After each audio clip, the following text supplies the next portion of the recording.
Hey girls! What's up? Welcome. Sit back. Relax. Let's get right in to episode 1.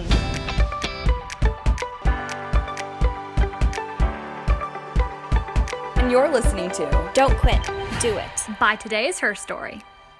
Hey everyone, and welcome to our first episode on our podcast, Don't Quit, Do It by Today's Her Story. We are so excited to share some amazing women and teens with you all. Yeah, so we have a fantastic person here today, all the way from New Jersey, to share her experiences, details about her organization, and some really cool pieces of advice. And she's really cool. She's been featured in the Oprah Magazine, Glamour Magazine, and she was on the Today Show.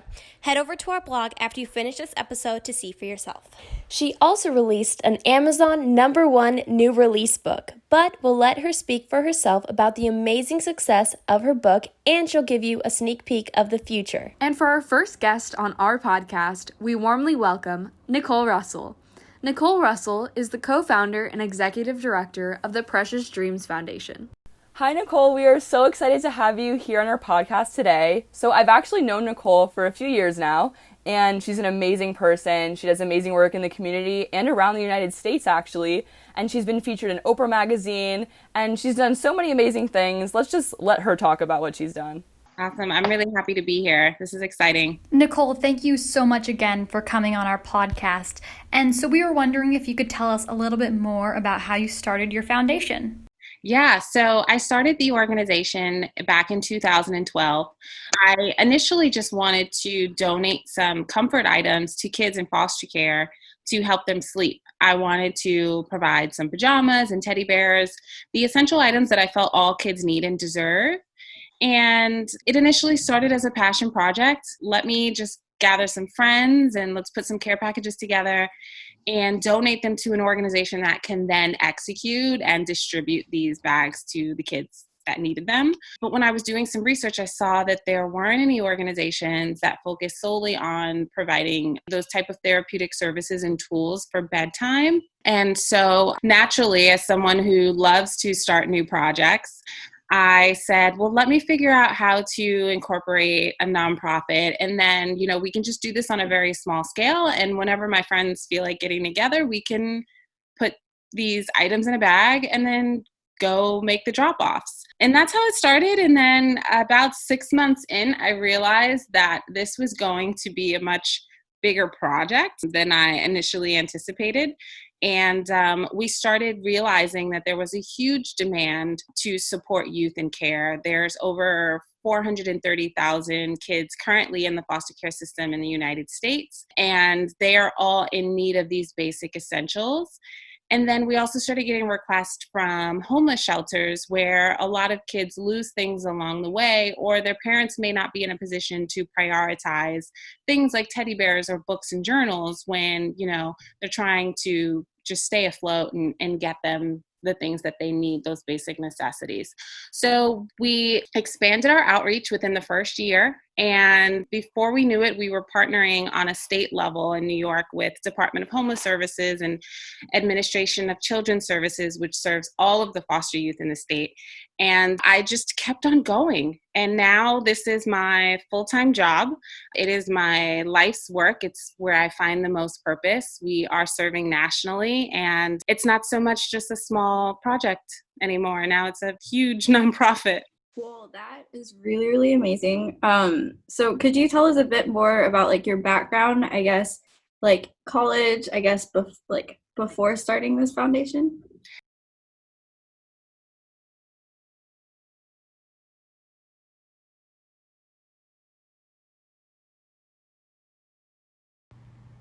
So a lot of people don't know, but before I started Precious Dreams Foundation, I actually was a professional backup dancer. I danced professionally for quite a few years, and I feel like I've lived quite a few lives because I've had different careers since then. But when I was younger, I used to dance on MTV, and I ended up signing to one of the top agencies, Clear, and then I eventually signed over with Block, which is one of the top agencies in the world. And I had the great opportunity of dancing for commercials and tours and just dancing back up and working alongside some of my favorite artists. I got to work with Neo and Mariah Carey. And so that part of the journey was super, super cool. Most people don't know about that, but from dance, and then ultimately going into hospitality, which then inspired me to start the nonprofit. I kind of took the relationships that I gained in all of those different careers and asked for help. Through dance, I was able to build relationships with a lot of different artists and entertainers. And that is why, like today, a lot of people will see some of my best friends, my closest friends are artists, the singer Miguel and the singer Ro James and Amina Butterfly. They're pretty well known for their music. They have been my best friends for over maybe like 12, 13 years now. So they have helped me a ton. When I first started Precious Dreams, Miguel was actually the first person to donate to the organization. And because of him and because of these relationships that I had, it really helped us take things to the next level. So, even with everything that I did, whether it was related or not related to my current work, I took something from that to support what I'm doing now. So from dance, I ultimately got injured. I got something called chondromalacia of the patella in both knees, and the doctor told me that I would not be able to dance again. That was a really scary time for me because I was so sure that I was supposed to do dance therapy. I was so sure that I was supposed to use my ability to dance and use movement as therapy to help kids. And so when that was taken away, I really had to question everything and figure out, what else am I good at? So I got into hospitality. I was managing restaurants for quite a while. At one point, I worked at Madison Square Garden. I actually worked there for 7 years managing their VIP services, which was a ton of fun. I got to manage the courtside ticket experience for both Knicks and Rangers ticket subscribers. So I was rubbing elbows with everyone from like Spike Lee to Drake, to Whoopi Goldberg. I mean, anyone that came to the Garden to witness a Knicks game, I had the great opportunity of serving them and making sure that their experience was good. So that was cool. But while I was doing all of that, I had also started Precious Dreams. And a part of me just felt so guilty being in that space, thinking about, how privileged some of those people were and, how they were offered so much through what money could buy. And yet I was going into the shelters at night and these kids were just happy to receive a comfort bag, happy to receive their first pair of pajamas or their first book that was not a used donation. So, it became very clear to me that I needed to focus on Precious Dreams and grow that out, regardless of any other career or financial stability that was being offered through other things. I knew, and it became very clear at one point that my heart was telling me that Precious Dreams is what I needed to do, and it was my purpose. It was where I needed to focus, despite all of the fun things that I had done prior. So yeah, I walked away from some cool opportunities, but it didn't matter because now I really love what I do. That's really awesome. So kind of moving back to your foundation, I wanted to ask, what was a difficult challenge you came across when you were first developing it or throughout its fruition, and how did you overcome it? Yeah, so that's a good question. When you're doing anything for the first time, unless you have someone holding your hand and guiding you through the whole process, you're bound to make mistakes.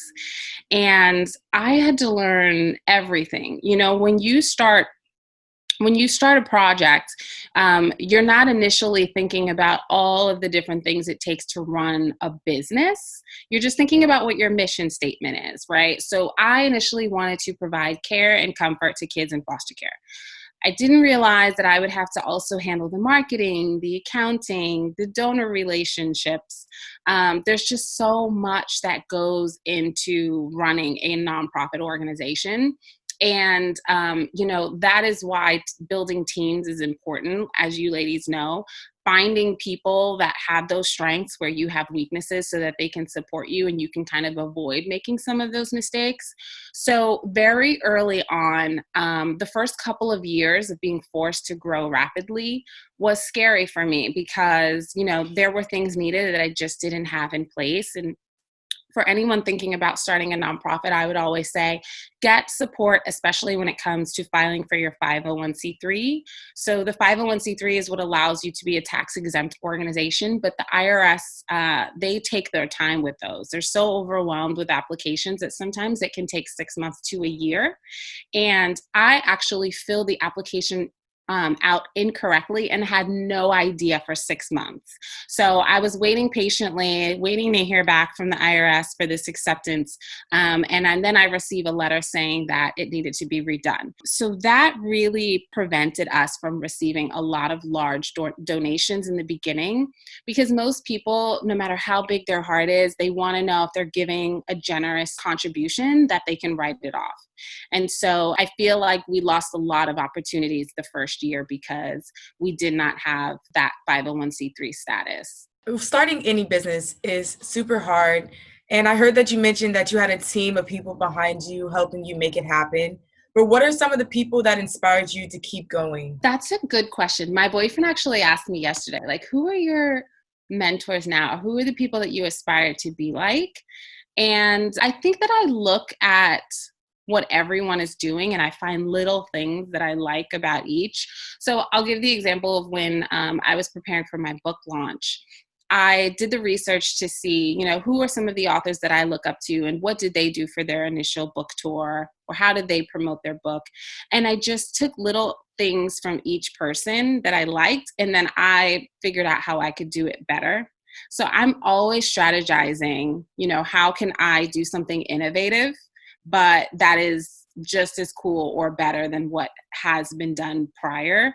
So I wouldn't say that there are specific people that I aspire to be like, but there are people that I enjoy watching. There are people that I think are doing incredible work.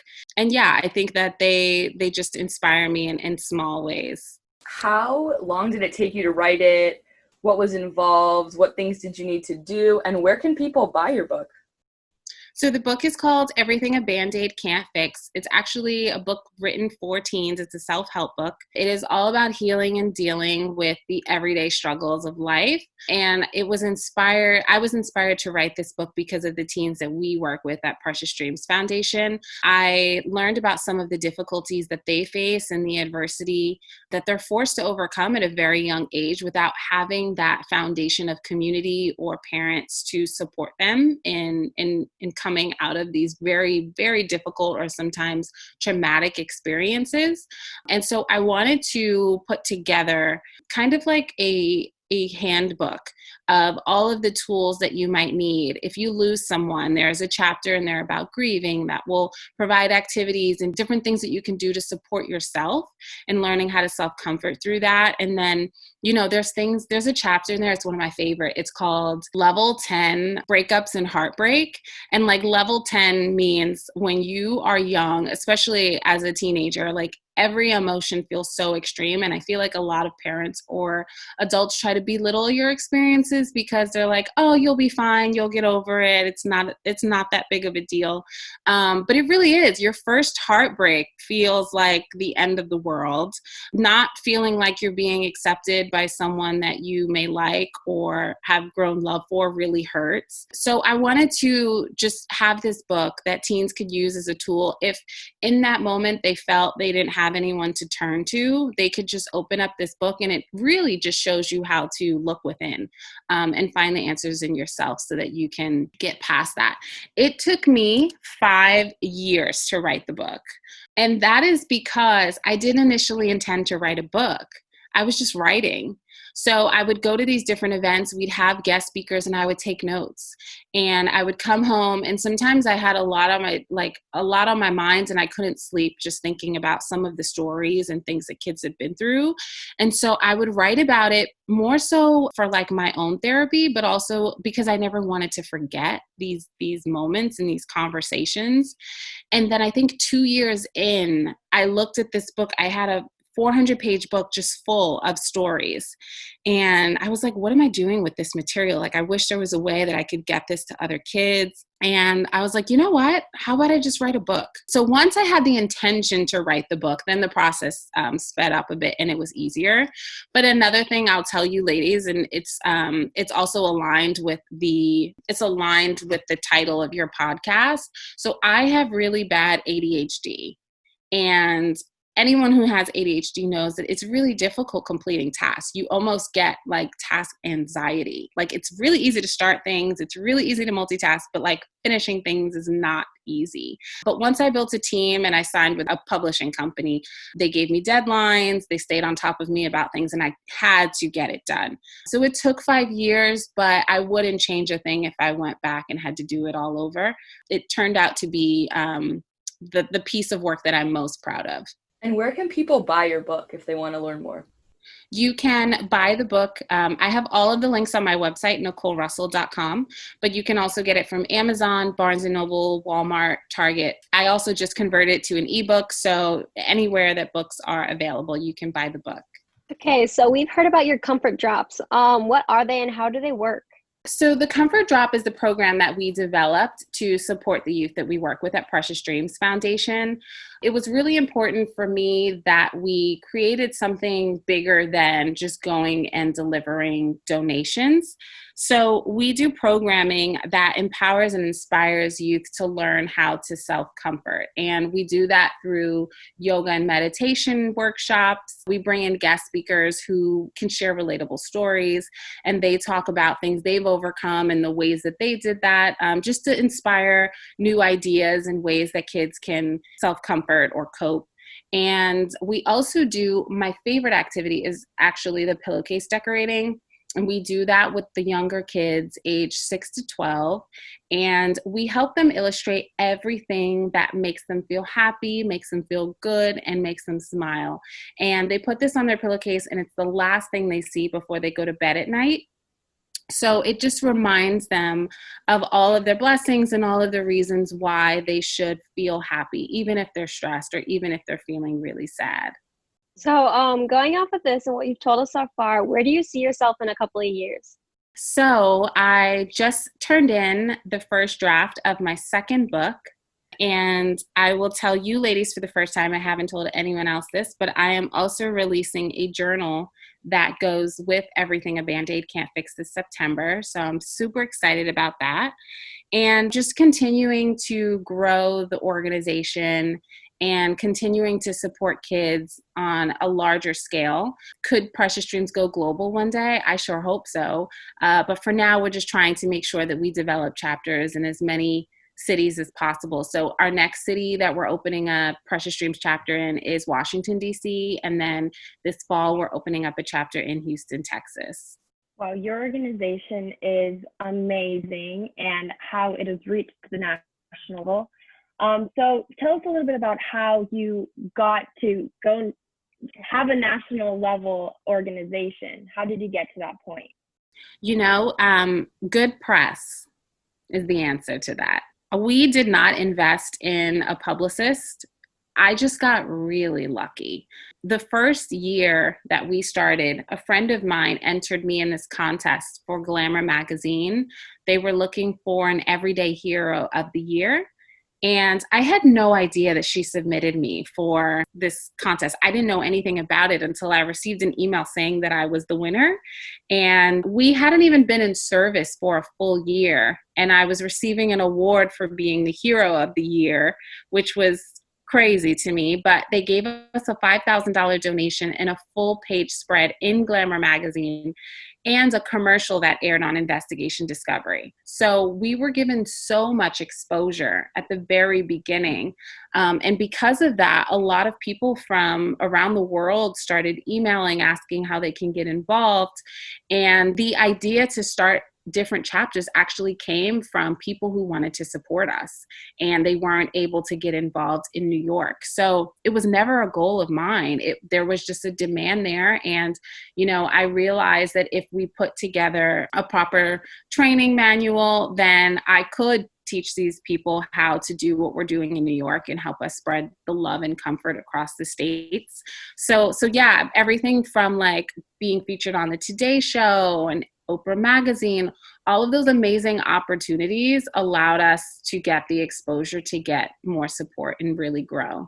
Well, that is amazing that you're on Oprah Magazine and the Today Show.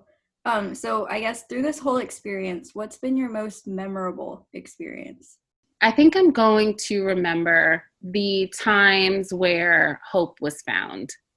And when children told me that being involved in our program or receiving the comfort bag was something that changed their life.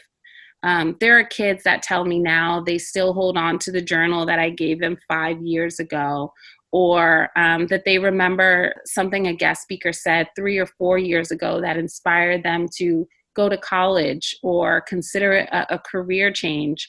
And those conversations where children express the hope that they found from Precious Dreams is really the thing that will stick with me forever. And it is the purpose why we do this. We're doing this to inspire change, and we're not going to change every child's life, but just knowing that you've made a difference in someone's life is enough.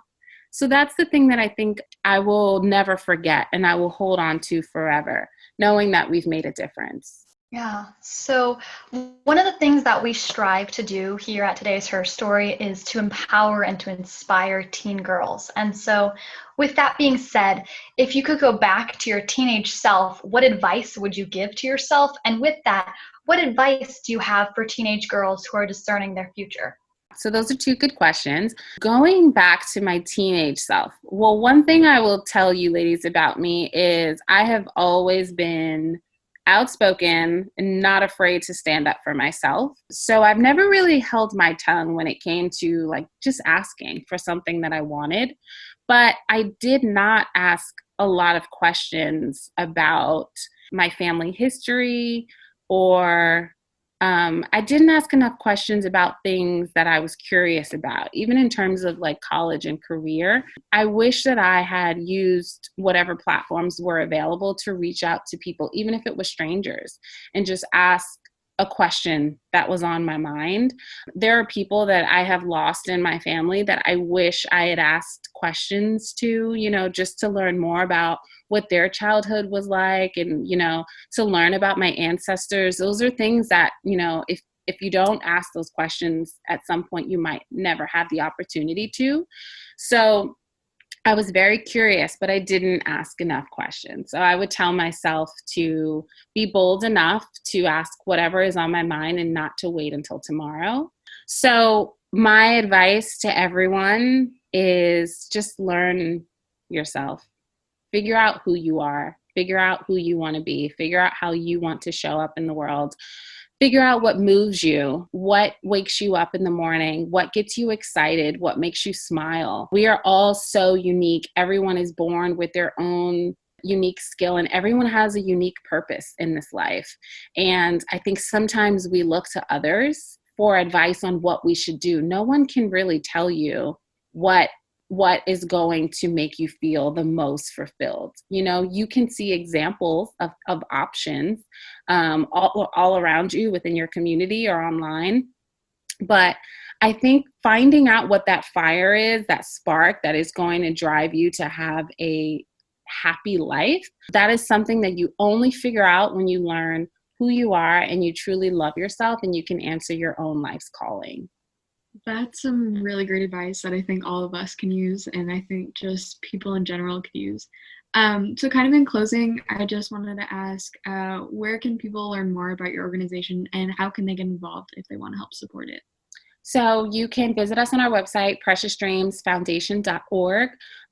Follow us on social. Help us advocate for the youth that we serve by sharing a post. Currently, because of COVID-19, because of the pandemic, we're not doing events. So there aren't any volunteer opportunities on site. However, there will be eventually, and we're always looking for virtual support. So if you have a skill that you'd like to donate to a nonprofit, you can do that too. It doesn't have to be just monetary support.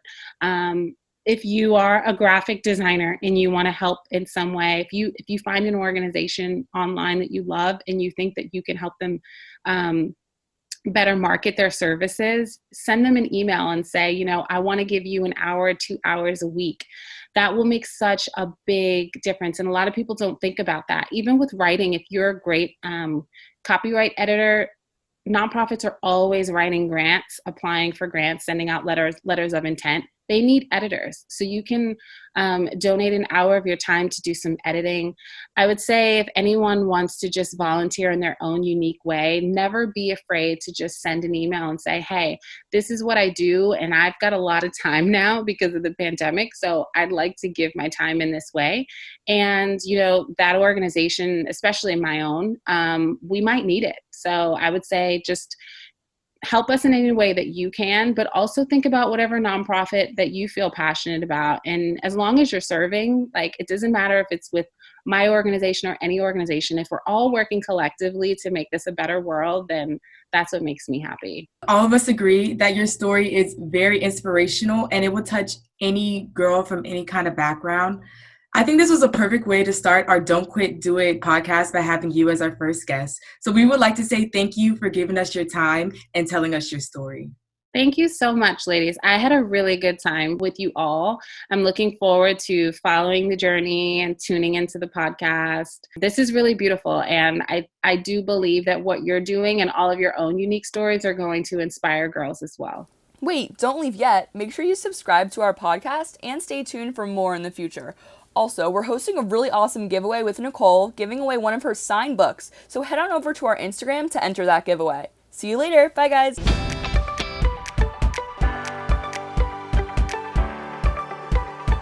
And you're listening to Don't Quit, Do It. By Today is Her Story.